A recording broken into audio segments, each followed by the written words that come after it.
Na semana passada, o senador Álvaro Dias, que está aqui no plenário, foi o primeiro a levantar a questão relacionada à anunciada paralisação dos caminhoneiros. A região sul, senador Álvaro e senador Paim, é a região onde há uma concentração enorme, especialmente de caminhoneiros autônomos. E em fevereiro, março, houve uma paralisação com uma agenda muito bem definida, que pautava por definição de preço de frete, preço do combustível, que havia sido elevado logo no início do ano, o que estava criando problemas para os caminhoneiros. E ainda um pedido para uma ampliação dos prazos para os pagamentos das parcelas devidas do FINAME para o caminhoneiro.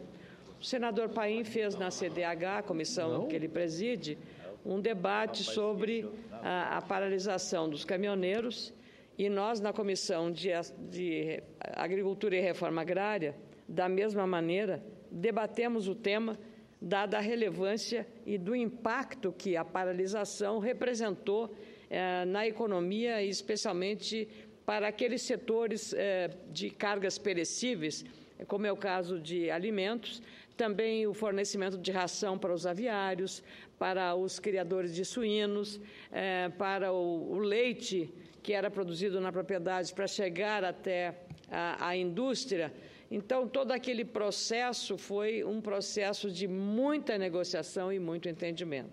Agora, novamente, a categoria e sindicatos independentes, caminhoneiros autônomos de modo especial, independentemente dos sindicatos, estão com manifestações. Não é uma paralisação semelhante à primeira, é uma mobilização nos estados do Paraná, Santa Catarina, São Paulo, Minas Gerais, Espírito Santo, Tocantins, Rio Grande do Norte, Rio de Janeiro e também na Bahia.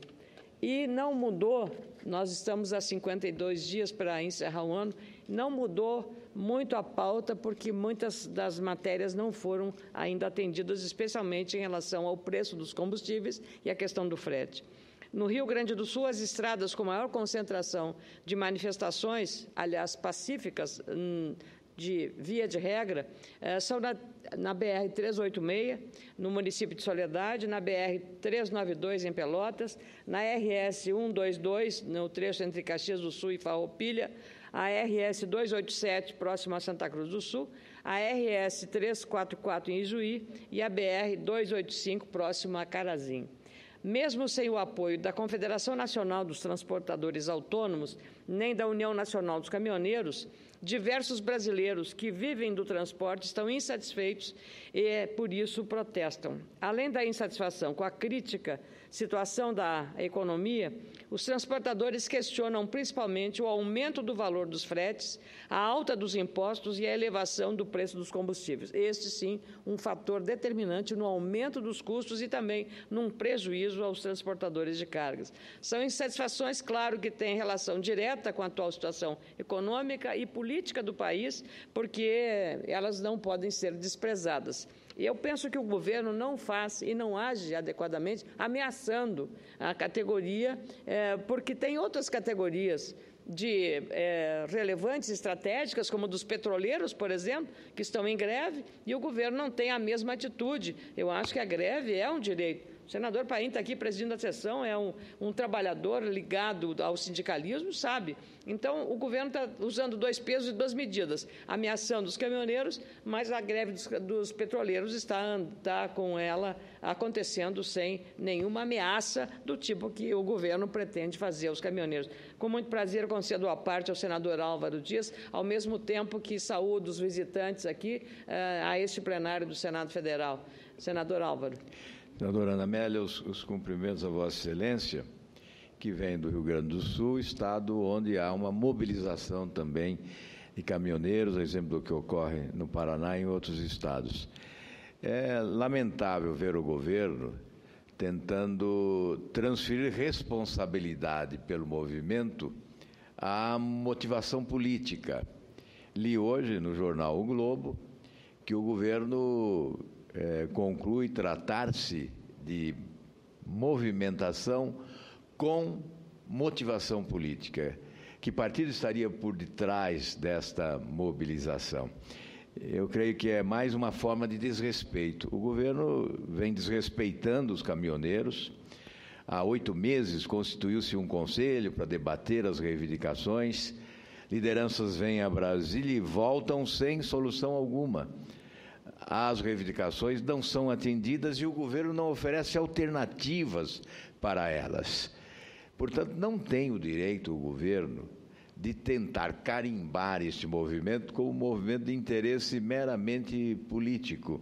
É evidente que caminhoneiros pedem a renúncia da presidente Dilma, mas porque estão desesperançados, porque tiveram a sua paciência esgotada ao longo destes meses de tentativa de renegociação das suas reivindicações. Portanto, não se trata de uma mobilização de natureza política, e sim uma mobilização para salvar uma categoria profissional. Eles consideram que a profissão está se inviabilizando, que não há mais como sobreviver nesta profissão. E, por isso, angustiados, partem para a paralisação das nossas rodovias. E nós só podemos manifestar a eles nossa inteira solidariedade, como faz Vossa Excelência na tribuna nesse momento. Obrigada, senador Álvaro Dias. Eu gostaria que esse pronunciamento fizesse parte, a parte integral à minha manifestação na tribuna nesta tarde. É estranho, no regime democrático, a manifestação deve ser respeitada, mesmo que a gente não goste, né, senador Álvaro? Então, o governo parece que só gosta de quem vai lá bater palmas e aplaudir. E é exatamente a falta da visão crítica da sociedade que cobra aqui dentro desta casa. Aliados muito fiéis do governo têm sido, às vezes, ponderam e fazem críticas extremamente oportunas sobre a situação que nós estamos vivendo. O próprio ex-presidente da República, Lula, admitiu dos erros cometidos. Então, tem que corrigir erros. E não tem que ficar com essa coisa de não pode, não faz, não deve, é movimento político, quer tirar o presidente do poder. E daí? Que democracia é essa? Temos que respeitar as posições adversárias, mas, sobretudo, mais do que isso, senador Álvaro, porque esse movimento político, tudo bem, é, sobretudo, arrumar o país. A crise está se afundando, está se indo a uma situação insustentável. E essa paralisação parcial dos caminhoneiros, ela é apenas um desses dos graves problemas nacionais. Ou o cidadão que ganha salário mínimo está satisfeito com o aumento da energia que ele paga, ou do aumento da passagem do ônibus para ele ir para o trabalho. As pessoas estão desencantadas, frustradas, decepcionadas. Acreditaram no que foi dito e prometido. É isso que aconteceu. Simplesmente isto. E o governo faz ouvidos de mercador, faz que não ouve ou não quer ouvir, não quer entender a situação que estamos vivendo. E eu falo com a naturalidade e a responsabilidade de uma senadora aqui independente, que é capaz, sim, de apoiar iniciativas do governo quando considero válidas para o país, porque tem esse grau de discernir as coisas, de entender o que é bom e o que é ruim. Agora, eu tenho o direito de, como cidadã e senadora do Rio Grande, de manifestar aqui exatamente isso. Ou perguntar quanto do dinheiro que aquele nosso Estado está precisando, senador Paim, para aquelas enchentes que aconteceram, que destruíram estradas, tudo, pontes, casas, pessoas desabrigadas ainda. O dinheiro já chegou lá? Essas coisas é que nós temos que ver, e a demora. Da mesma forma, os caminhoneiros fizeram uma paralisação em fevereiro, depois foram acertadas algumas iniciativas, muitas delas não foram cumpridas. Aliás, a casa aqui cumpriu. Aqui, um dos resultados aprovados, que foi demanda da categoria, foi pedir a famosa lei dos caminhoneiros, que o senador Paim trabalhou tanto, a lei 13.113 de 2015. O senador Blairo Maggi, foi relator da matéria, o senador Valdemir Moca, foram os dois designados na Comissão de Agricultura e Reforma Agrária para serem interlocutores dessa comissão, que eu tenho a honra de presidir, para exatamente fazer a interlocução com os caminhoneiros. E foi chegado a bom termo e se aprovou aqui a lei dos caminhoneiros, senador Paim. Foi uma grande celebração naquela conquista. E, claro, sobre as novas regras do financiamento e da renegociação dos empréstimos do FINAME para a compra de caminhões. Já naquela época, muitos caminhoneiros não conseguiram pagar as parcelas desses empréstimos. O transporte chegou a ser reduzido lá em Pelotas em 30%, segundo a estimativa da Associação Brasileira dos Caminhoneiros de Pelotas. Metade dos 400 associados naquele município estavam e ainda estão com dificuldade de pagar as prestações do FINAME. A queda drástica do comércio, inclusive nas fronteiras do país, resultou no menor número de cargas para o transporte. E, por isso, muitos caminhões ficaram com a atividade reduzida, situação ainda presente na rotina dessa importante categoria. Diversos caminhoneiros reclamaram das limitações para o acesso ao crédito dos bancos, mesmo depois de recorrer às instituições credenciadas, com toda a documentação em mãos e os critérios atualizados e regulamentados previstos na lei dos caminhoneiros. Quando a confiança diminui, senador Álvaro Dias, senador Paulo Paim, o crédito também seca e empreender ou trabalhar fica muito mais difícil. Sem perspectivas melhores para a economia, o crédito continua emperrado e quem estava com dívida está ainda mais endividado agora. Alguns desses transportadores tiveram, inclusive, que vender caminhões para conseguir se manter na atividade. Meses e meses se passaram e estamos aqui em novembro, há exatos 52 dias para término deste ano. E do ponto de vista econômico, o que vemos é mais inflação, mais juros altos, escassez de crédito, investimentos, letargia no que tende a aumentar as tensões sociais e a insatisfação do país no médio e no curto prazo. São variáveis econômicas que só pioram a situação não só do frete, mas reveladores, no caso do transporte de cargas, reveladores da situação difícil que está a economia do nosso país. Não podemos, portanto, fechar os olhos para essas mobilizações, sejam elas promovidas por sindicatos ou por caminhoneiros autônomos. O que se vê são movimentos contrários à letargia do governo, à paralisia do governo, à inação quanto aos rumos da economia. É por causa da falta de previsibilidade e de norte que esses caminhoneiros protestam e reclamam.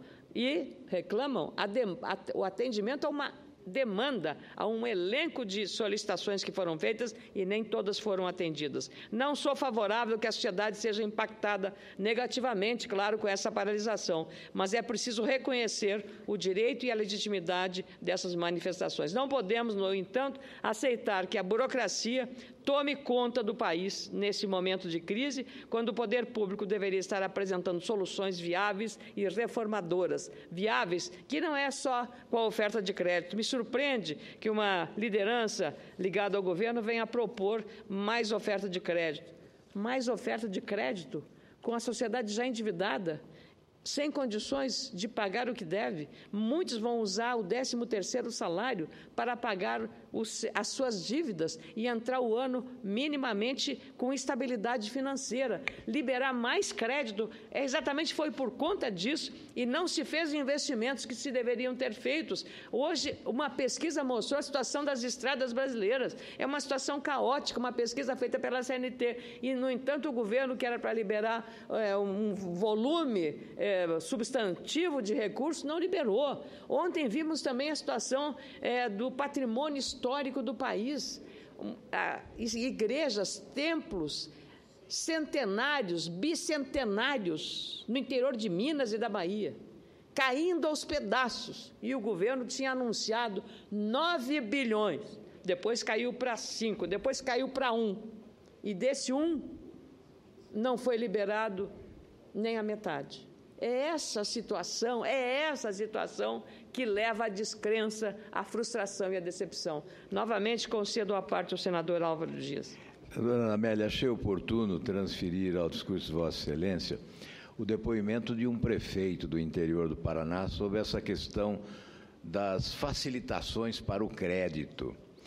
Ele disse que aumentou nos últimos anos de forma considerável a utilização de antidepressivos nos postos de saúde do município, a população utilizando muito mais do que antes, antidepressivos. Constatou também que donas de casa passaram a abandonar a família, fato antes considerado raro. E a conclusão é que o desespero bateu às portas dessas famílias mais humildes diante das dívidas acumuladas. Não conseguem mais pagar as prestações da casa própria, do utensílio doméstico adquirido com estímulos do crédito, alguns até do veículo adquirido com estímulo do crédito, etc. Portanto, esta irresponsabilidade creditícia leva milhares de famílias brasileiras à angústia e ao desespero. Fiz questão de trazer esse depoimento que vem lá do interior do Paraná, de um prefeito que está acompanhando a realidade vivida nesse momento pelo povo do nosso país. Muito obrigado, senador Álvaro. E como é que a gente paga a dívida, senador? A gente paga a dívida com o salário do trabalho que a gente tem. Mas o trabalho acabou. O desemprego aumentou. A inflação está chegando a 2 dígitos, senador. E é isso que leva as pessoas à preocupação. Os brasileiros querem trabalhar, querem direito a uma vaga numa fábrica, numa loja, em qualquer setor de serviços. O desemprego está batendo à porta de todos e esse é o maior problema social decorrente desta crise, que nós não sabemos quando nem como vai acabar. Nós só sabemos que ela está se agravando a cada dia. Nós, no Rio Grande do Sul, tivemos, senador Álvaro, um projeto muito grandioso, que mudou o perfil econômico da metade sul do Estado, do litoral, senador Paim. E Vossa Excelência conhece bem. Rio Grande, as plataformas marítimas construídas pela Petrobras, lá em Rio Grande. Quantos estaleiros lá, quantos empregos. Quanta gente se desenvolvendo, criando um comérciozinho, vendendo lanche, refeição. Quantos serviços melhoraram ali? E agora, ali não tem mais nada, senador. Quantas portas de trabalho foram fechadas ali? É isso que está desesperando as pessoas. A falta de perspectiva para ter um emprego, porque é o emprego que garante a pessoa a honrar os seus compromissos. E essas pessoas que tomam esses depressivos, essas pessoas que estão assim, senador, é o desespero, porque as pessoas têm seriedade, elas têm compromisso, elas querem pagar. E é exatamente por isso que estão nessa situação, afetando inclusive os problemas da sua própria saúde. Eu não tenho dúvida que esse é o reflexo mais perverso da crise que nós estamos vivendo. Então, não adianta o governo bater ou ameaçar caminhoneiros, bater ou ameaçar petroleiros, ou ameaçar outras categorias que eventualmente vão fazer greve. O que o governo precisa fazer é sinalizar com clareza que no início de 2016 a gente possa respirar tempos melhores da economia com a oferta de mais empregos. Mas, pelo andar da carruagem, isso ainda vai demorar algum tempo para acontecer, lamentavelmente. E eu queria, senador Paulo Paim, dizer aqui que nós estamos aí não para pedir que ela saia, que ela faça isso ou aquilo, não. Nós só apelamos que a presidente encontre um rumo para botar o Brasil nos trilhos. Pelo menos isso. Ela foi eleita para isso. Muito obrigado.